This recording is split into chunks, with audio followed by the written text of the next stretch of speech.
So I base my CBA on why ash is used to make hurls and how does the moisture content of a hurl impact it.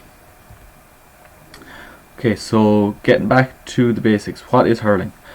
Hurling is an outdoor game of ancient and Gaelic origin. The game has prehistoric origins and has been played for 3,000 years. It is the fastest field sport on the planet and it is played by over 1 million people, mainly in Ireland but globally also. Camogie is the women's version of the game and has virtually the same rules. The game is played with a stick, which is called a hurl, and a ball. The stick is made out of wood called ash, which is native to Ireland. You can see Galway and Tipperary playing in an All-Ireland semi-final here. So facts about hurls. Each year 450,000 hurls are produced in Ireland and 80% of these are made from imported ash. This is according to a Teagasc report.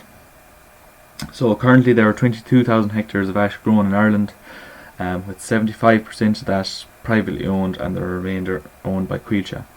The majority of imports come from Holland and Eastern Europe, and all the ash will be debarked to come in to stop the spread of ash dieback.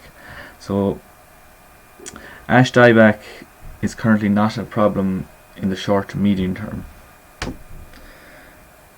Ash timber is strong and flexible with a good capacity for shock absorbency. This is the reason why it's traditionally used for the production of hurleys. So Irish ash is said to be the best for hurley making due to the mild damp climate. There have been many experiments to show that the timber from other trees could be used, but none have proven as good as ash.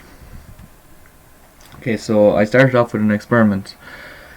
So I got 3 or 4 pieces of timber exact same width, length and thickness, and weighed them, got their moisture content, and so I was going to do a flexibility test on them.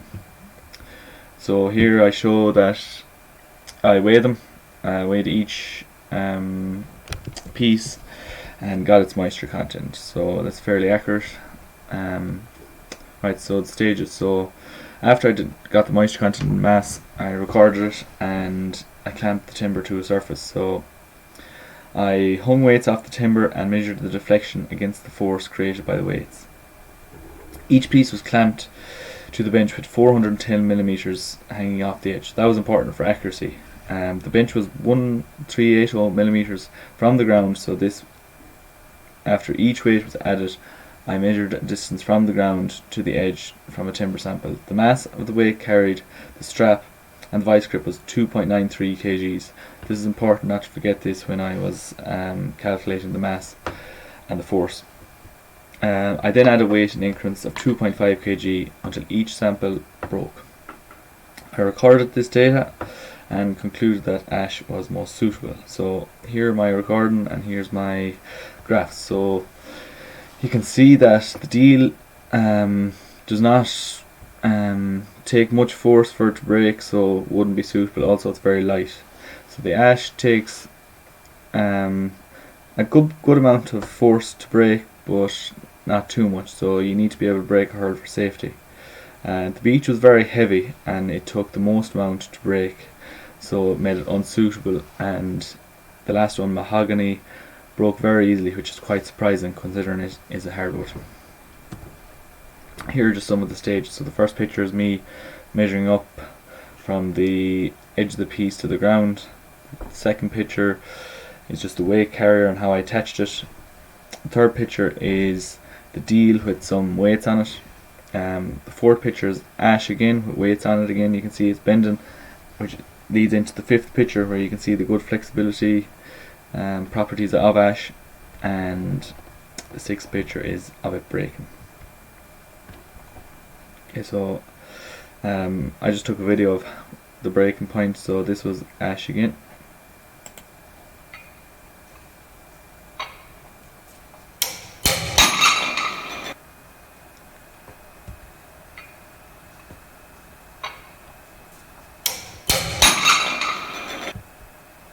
Okay, and then I got the mahogany one as well.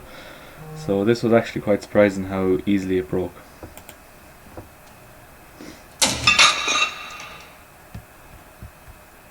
Okay, so I had to relate this to hurling. So I got 3 identical hurls, fairly identical, not the same weight, but the same size, all 33-inch hurls made by the same man.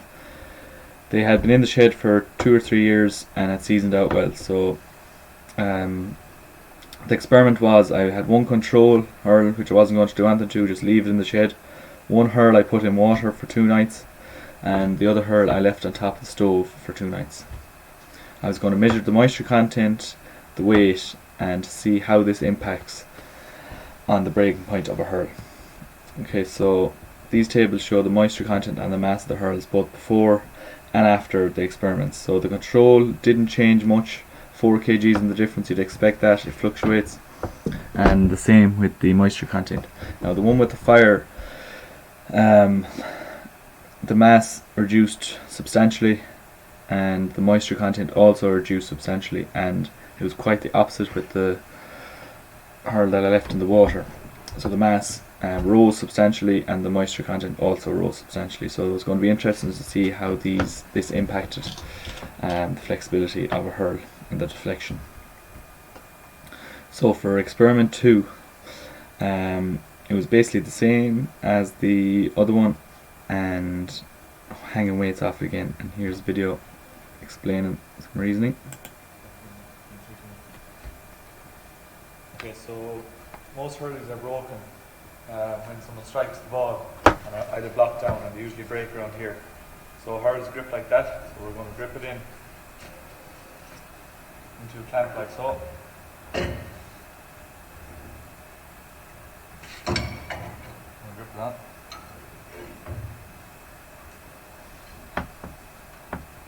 So the only part that's inside here is the part that your hands will be on. Next step is we're going to place weights here, so you can see it's flexible. We're going to place weights on this boss, and we're going to measure its deflection and its breaking point, so how far it will go before it will break. Okay, so these were the results of the deflection testing. It was interesting to see that the hurley that was over the stove broke pretty easily with the least weight. The hurley that was in the water bent very much so, probably too much. It was too flexible. You'll see it in the pictures after.